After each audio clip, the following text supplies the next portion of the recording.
اللهم أيد الإسلام بأحب الرجلين إليك من عمر بن الخطاب وأبي جهل بن هشام أي الله পুরা মক্কার জমিনের মধ্যে দুইজন প্রভাবশালী ব্যক্তি আছে, একজন হলো উমর ইবনুল খাত্তাব, আরেকজন হলো আবু জাহল ইবনে হিশাম।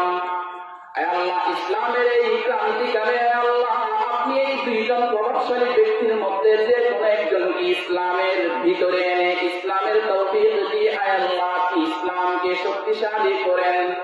আপনি আল্লাহ দুইজনের যে কোন একজনকে ইসলামের তৌফিক দিয়ে কি করেন? ইসলামকে শক্তিশালী করেন। রাসূলের এই দোয়াটা হযরত